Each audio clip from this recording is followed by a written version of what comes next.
Hello everyone, this is Mathfinder, the home for every math nerd's Pathfinder optimization needs. If you're new here, welcome and we're so glad to have you. If you've been here before, welcome back and thank you so much for your continued support. My last video was the first in a series of videos about spellcaster myths. The specific myth I addressed in that video was the idea that enemies will always succeed on their saves against your spells and why it's bad to assume that they'll always do so. Y'all seem to really like that video, so I'm going to be making a few more of these. Today's video is about spellcasters making attack rolls. Spell attack rolls are probably one of the most controversial parts of the spellcaster toolkit. You will find that even people who think spellcasters are good enough in Pathfinder, that they don't need any buffs, that they're good at dealing damage even, you will still find that these folks often recommend not using spell attack rolls. I want to deconstruct this myth a little, talk about when it applies, when it doesn't, why it can even be harmful to use it as a blanket statement. So let's get into it. To begin to deconstruct this, let's first talk about what part of the myth is true. What really are the downsides of attack roll spells? Surely they exist, because again, people are not just telling you not to use attack roll spells out of nowhere. It's all coming from somewhere. There is a nugget of truth in this myth. Firstly, enemy armor class is designed to account for martials having potency runes, and casters don't get them.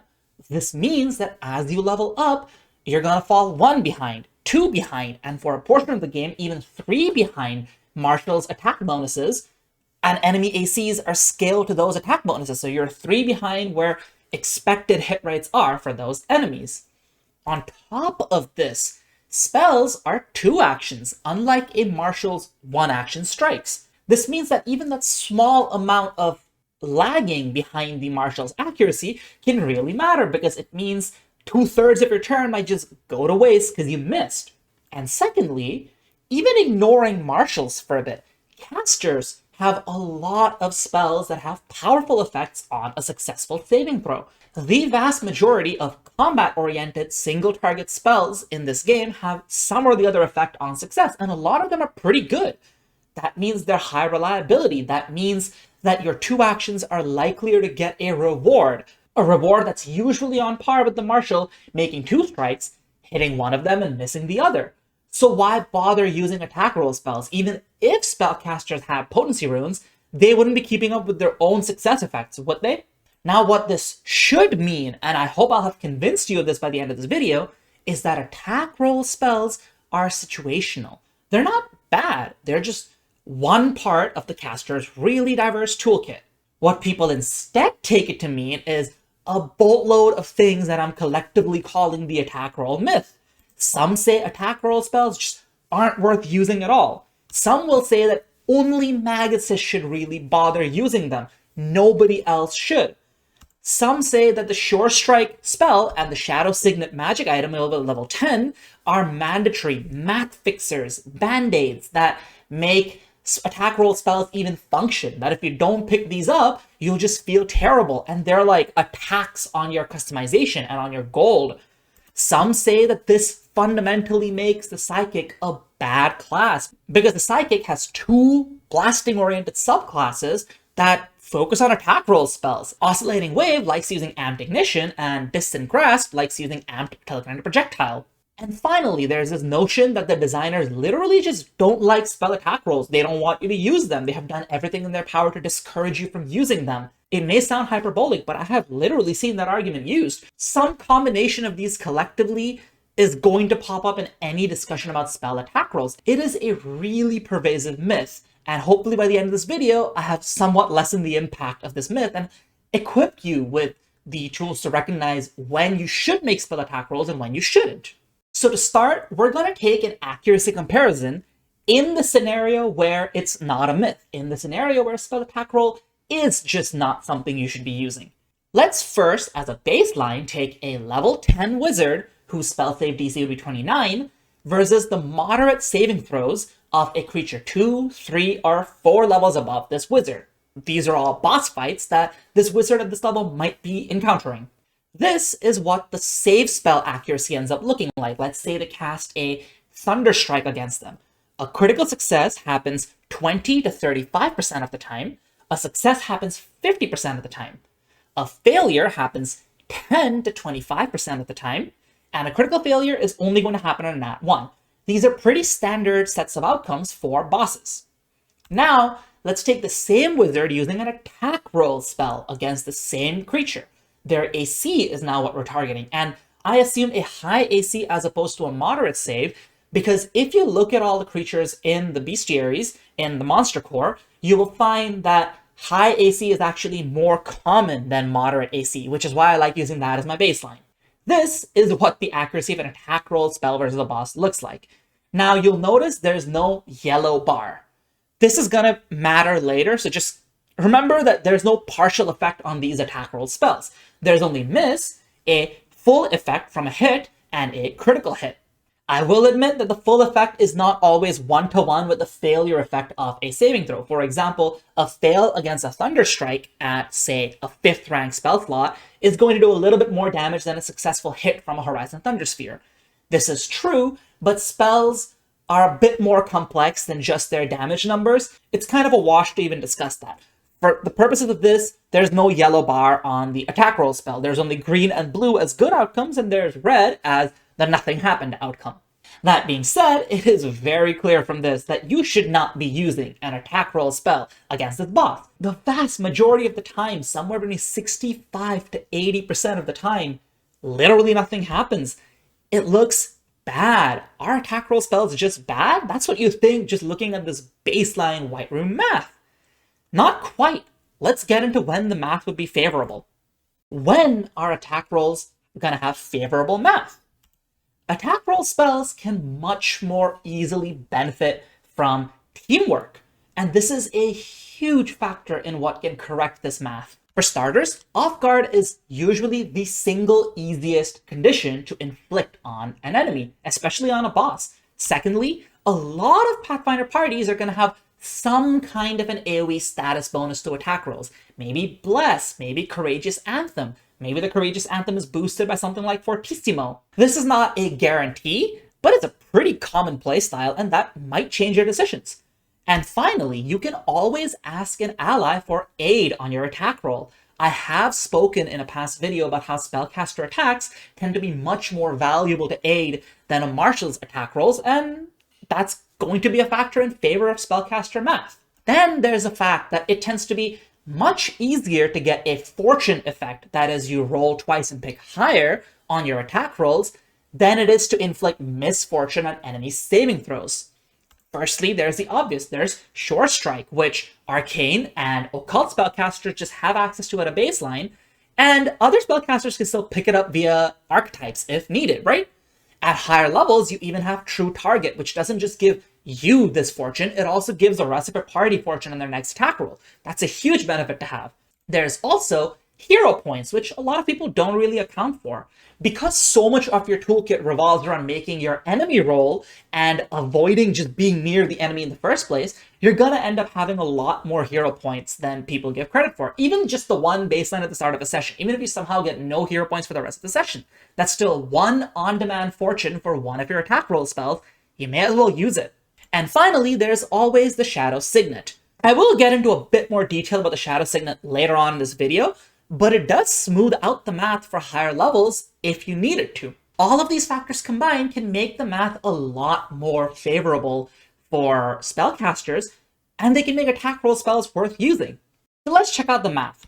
First, I'm gonna copy over the baselines that I set up on the previous slide. There's a save spell, which has that yellow bar, which is not going to exist for the attack spell, which represents the half effect on a success.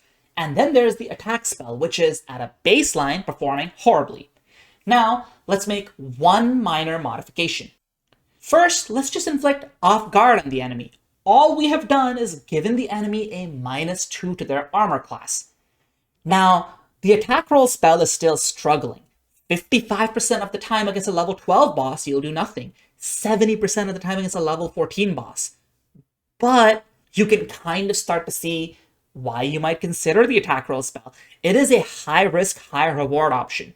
Yes, the risk that nothing will happen is higher, but there's also that reward. That green bar is twice the length it is for the save spell. You're much likelier to get your full effect on this attack roll spell. And all we did so far is inflict off guard on the enemy. Now, off guard tends to be the easiest condition to inflict. All you really have to do is ask a frontliner to grapple or trip the enemy, and oftentimes this may end up happening passively. A frontliner with a sword might have crit the enemy, an ally may have cast another spell that just happened to inflict off guard. There are a lot of ways to get the enemy off guard, so it's a good one step above the baseline topic. But let's get a little above that.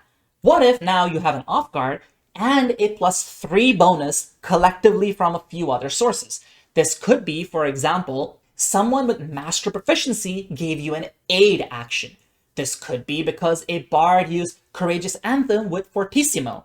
This could be because of a collection of factors. Maybe there's a heroism on you and somebody inflicted Frightened on the enemy. Admittedly, Frightened would also affect the save spell, but not as drastically as it affects this. Now you can start to really see why the attack roll spell is good. Yes, there's still a substantial risk, but that's the point of high risk, high reward options. Yes, there's that 40 to 55% chance that you'll do nothing, but now we're talking about a 30 to 45% chance of getting your full effect. Somewhere between 2 to 3 times more than the save spell's chance of getting your full effect. Now the attack roll spell is looking really enticing. This may especially end up mattering if you're in a situation where you are the only thing that's preventing the boss from getting an extra turn. You're right before the boss in initiative. The save spell is much less likely to do enough damage to actually just take them out of the initiative, whereas your attack roll spell has a much higher likelihood of doing so. And we haven't even gotten to the ceiling of what a spellcaster can achieve with an attack roll. Now let's take the same thing and use a hero point. Now, to be clear, the math for hero points is a little different than something like Sure Strike or True Target. You don't actually have roll twice, pick higher on your attack roll.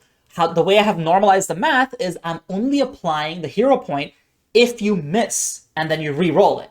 And that slightly alters the probabilities, but now the attack roll spell is just better. Against all 3 cases, you have a 5-ish% less chance of doing nothing than the save spell does. You have a 2 to 10% higher chance of critting, and you have a massive chance of getting your full effect. None of your reliability is coming from a half effect like it does for the save spell. It's all full effect and a very, very small chance that you'll do nothing. When you have so many benefits, if you're comparing Thunderstrike with Horizon Thundersphere, Horizon Thundersphere is simply the correct answer. There is no reason to be using Thunderstrike now, because when you have off guard and that +3, which can come from any number of places, and you have a hero point left to spare, Horizon Thundersphere is just going to be better. And finally, and this is a really, really extreme case, let's say an off guard enemy who has, say, Frightened 1, and you have a +5 bonus from somewhere or the other. Say somebody aided you and threw a heroism on you. Or say the enemy had a synesthesia on them and you got a heroism. There are a lot of combination of factors that could lead to this large a swing, but it is rare. I'm not going to pretend this happens in every combat. At this point, the attack roll spell is literally one of the best options. In fact, even if you're considering save spells that do some interesting effects other than dealing damage, you might still just go for the damage. You have such a huge advantage from a pure numbers perspective. You have a ginormous crit chance. You almost never miss, even against a level +4 boss. So if you start on the top left, go right, go down left, go right, and you keep going down this list, you'll see that as we stack more and more advantages, the attack roll spell becomes more and more enticing. And after certain critical mass of advantages, it is just flat out better than a corresponding save spell.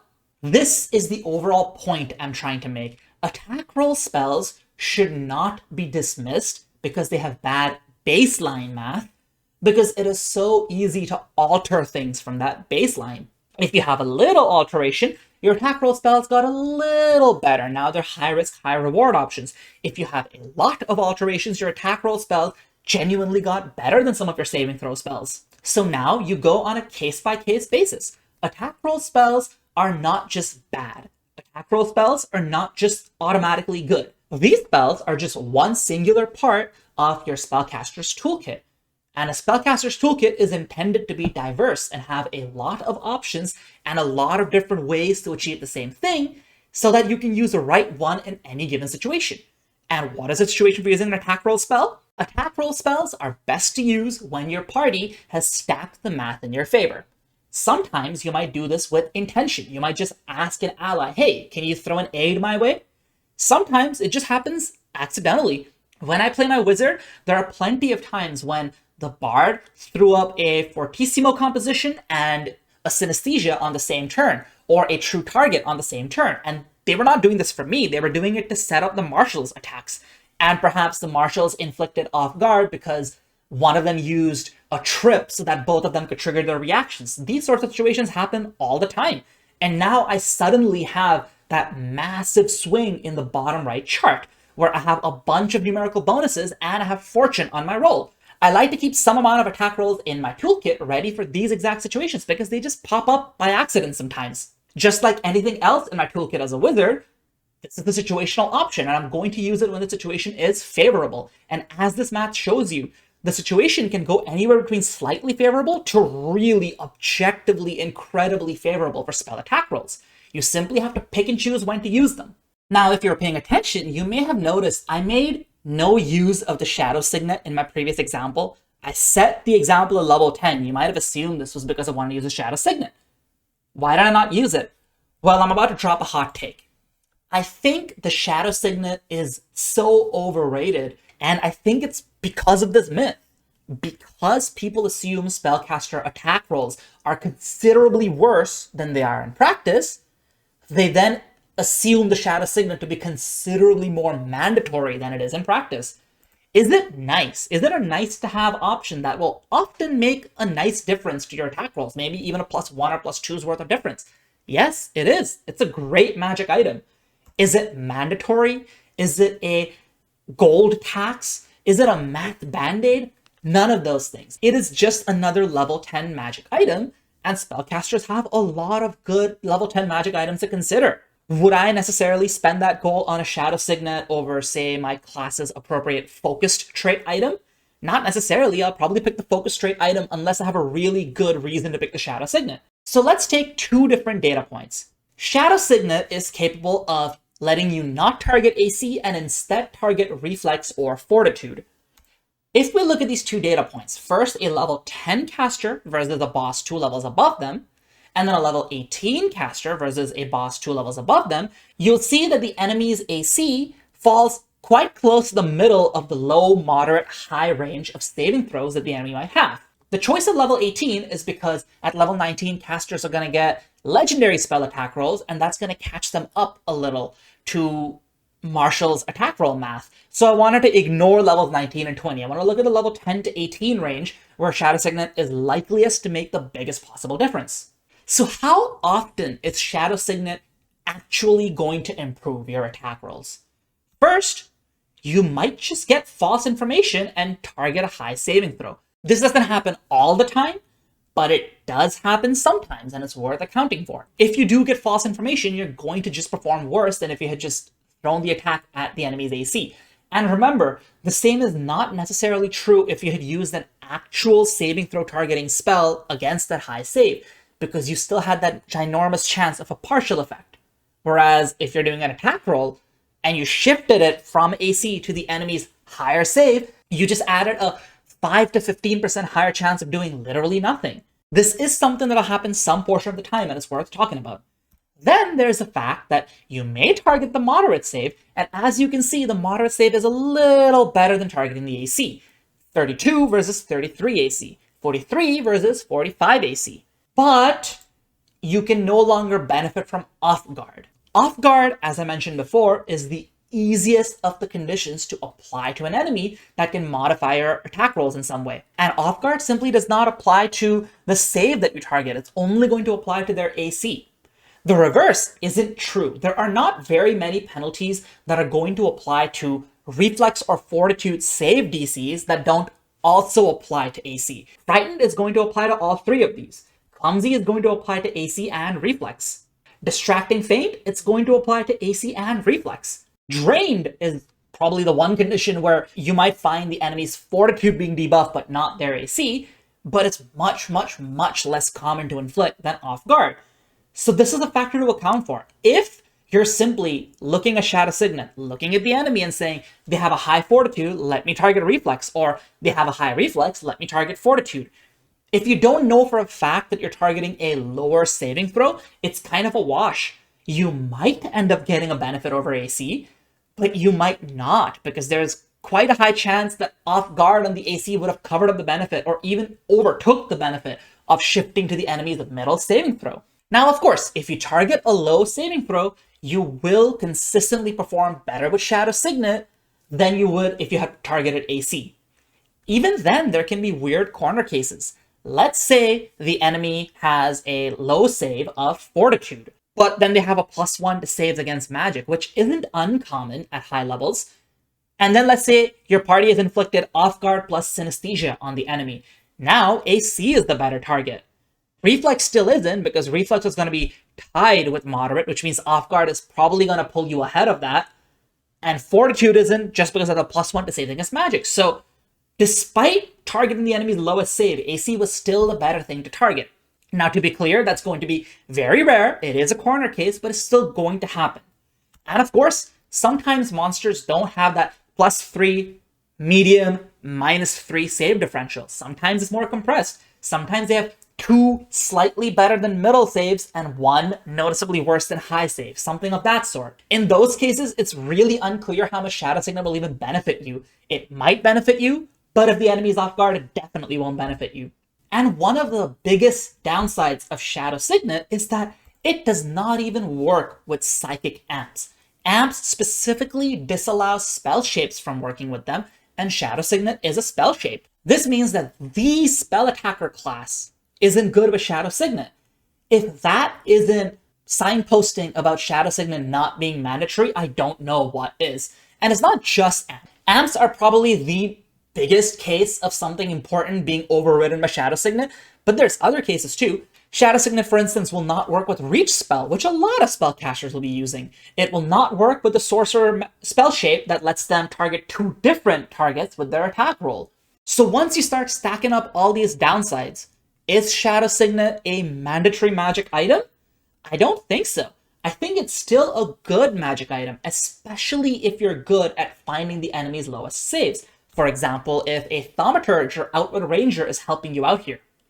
And even then, are you sure you should be using Shadow Signet to target these saves as opposed to just a natively good save targeting spell? You're not going to benefit from as extreme a differential as I showed on those slides, so that yellow success effect might matter a lot more. And of course, if you use actual factual save targeting spells, this is going to open up will targeting spells, which Shadow Signet just does not have access to. So even in this scenario, Shadow Signet is still a bit of a toss-up, a bit of a real decision. So Shadow Signet is not mandatory. It's not a necessary band-aid. If you have it, you're not always using it. If you don't have it, you're not being punished for not having it. You're simply investing that same opportunity cost elsewhere, in other things you can buy with your gold, in other spell shapes or amps that you can pick up that Shadow Signet is mutually exclusive with.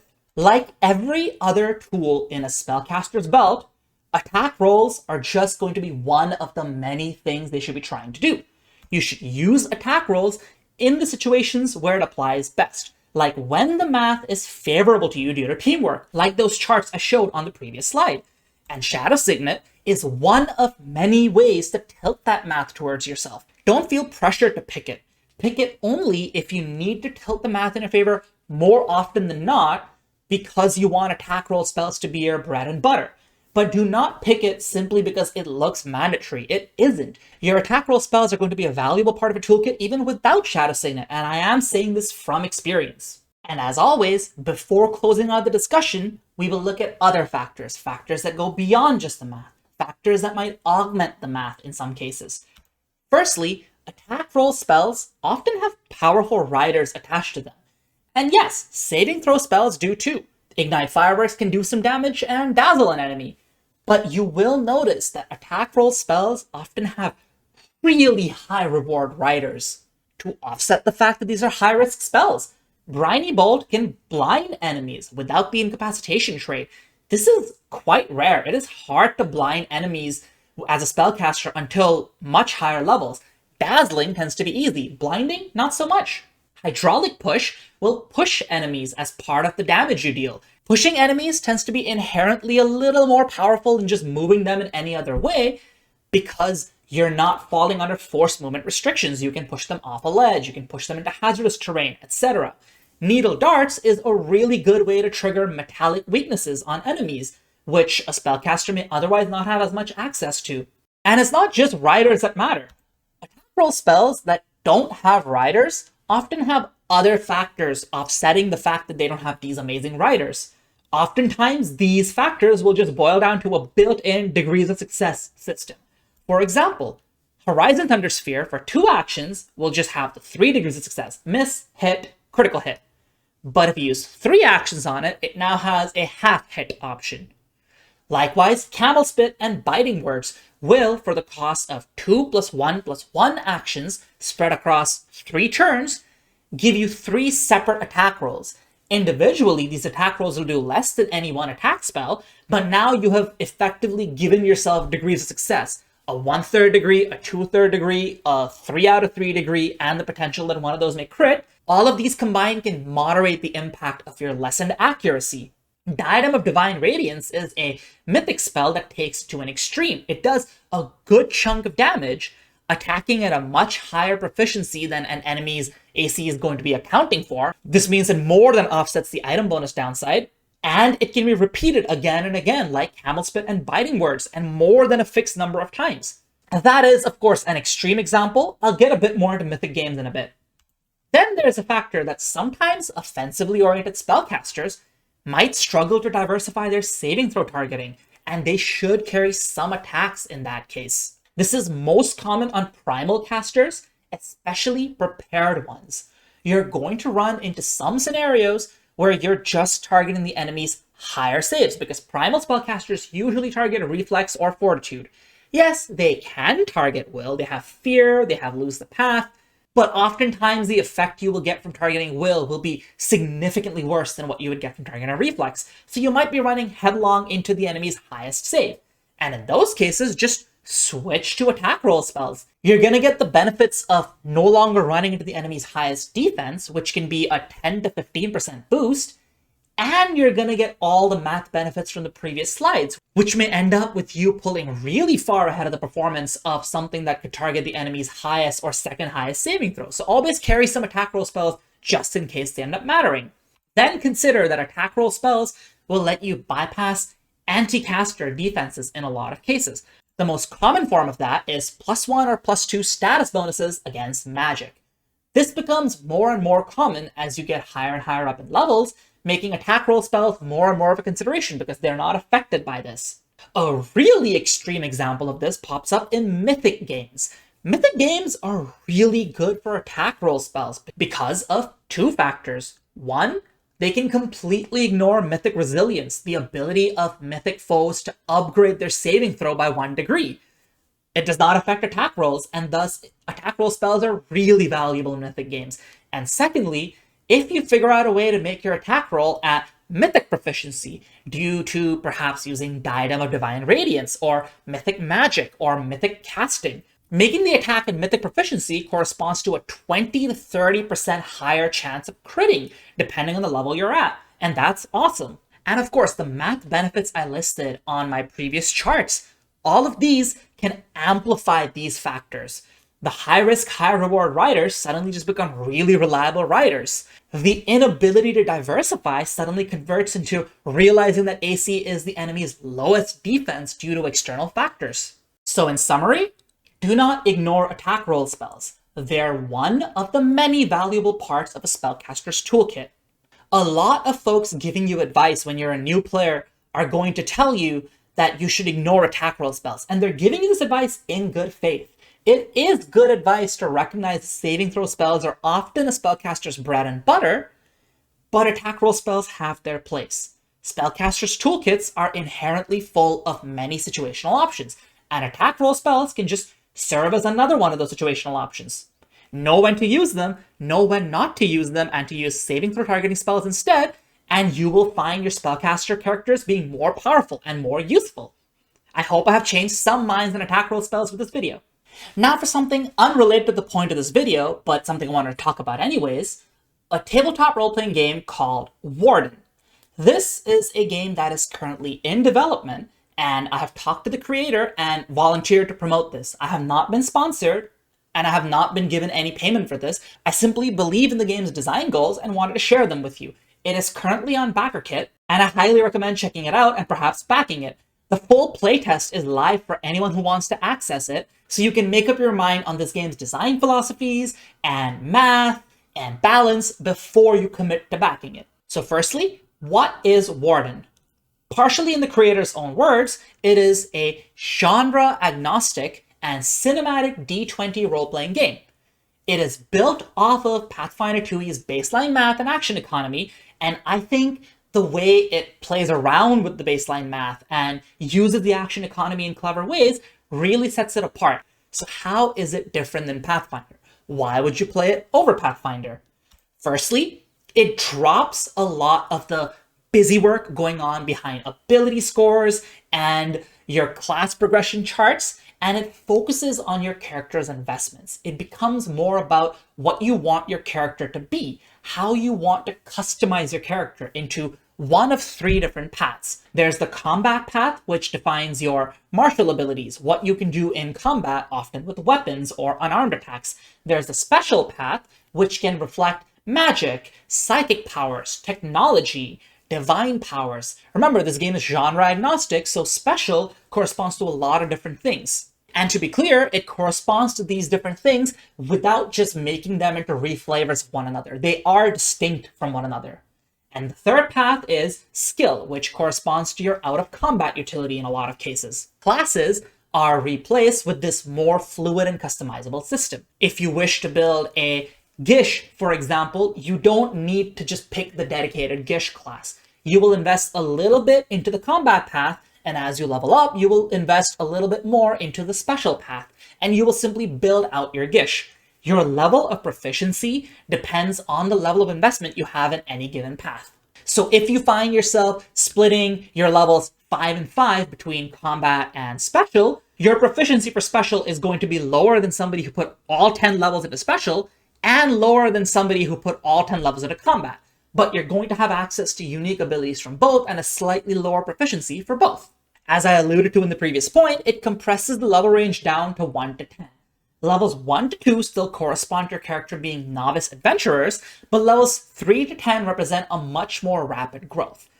I don't think the ceiling for a character in this game is going to be quite as high as one in Pathfinder, and this is most notable because there's no legendary proficiency. It caps out at master. But in those 8 levels, levels 3 to 10, you will find a higher degree of customization, a higher degree of granularity, because the system does not channel you into specific paths depending on a class you chose. It lets you choose your path. And one notable way it diverges from Pathfinder's proficiency system is that if you're untrained in something, you still get a proficiency bonus of half your level, which means you will still be able to participate in scenes that you didn't specialize your path into. You will just be really rewarded for specializing. There are also a lot of math simplifications that don't cost Pathfinder's tight balance, but still help you speed up the game. For instance, a lot of the rolls you make are simply against static DCs rather than relying on enemy DCs. You don't have to worry about adding ability scores and item bonuses in various places. You simply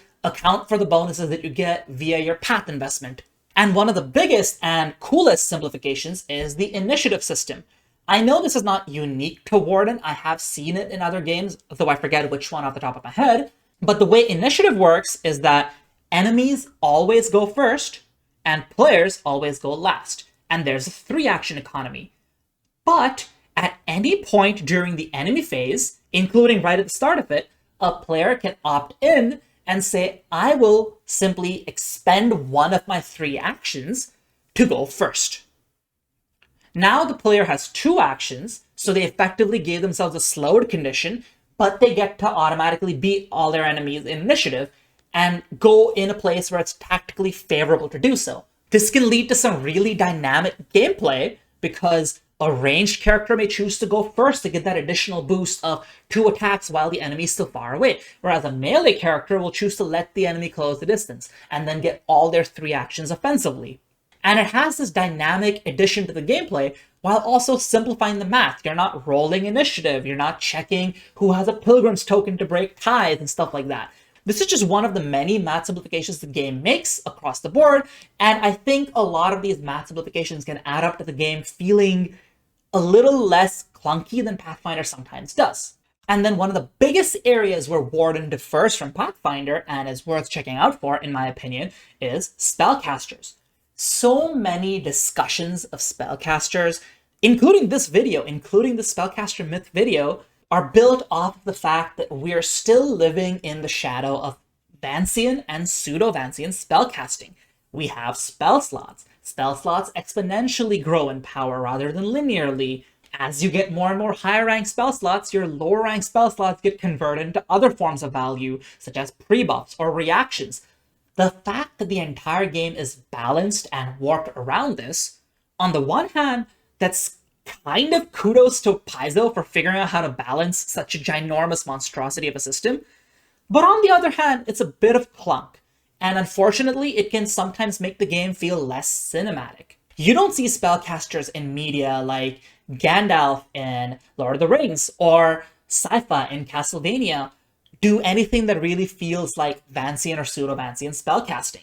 Sometimes you do, Moiraine from Wheel of Time being a really good example, but oftentimes you don't. And Pathfinder's spellcasting system being built off of Vancian spellcasting sort of restricts the setting, makes it less setting agnostic, less genre agnostic, and to many players, less cinematic. In Warden, there are no spell slots. You simply choose relevant combat abilities depending on how deeply you have invested into the special path. The deeper you get in the special path, the more powerful the abilities you can select.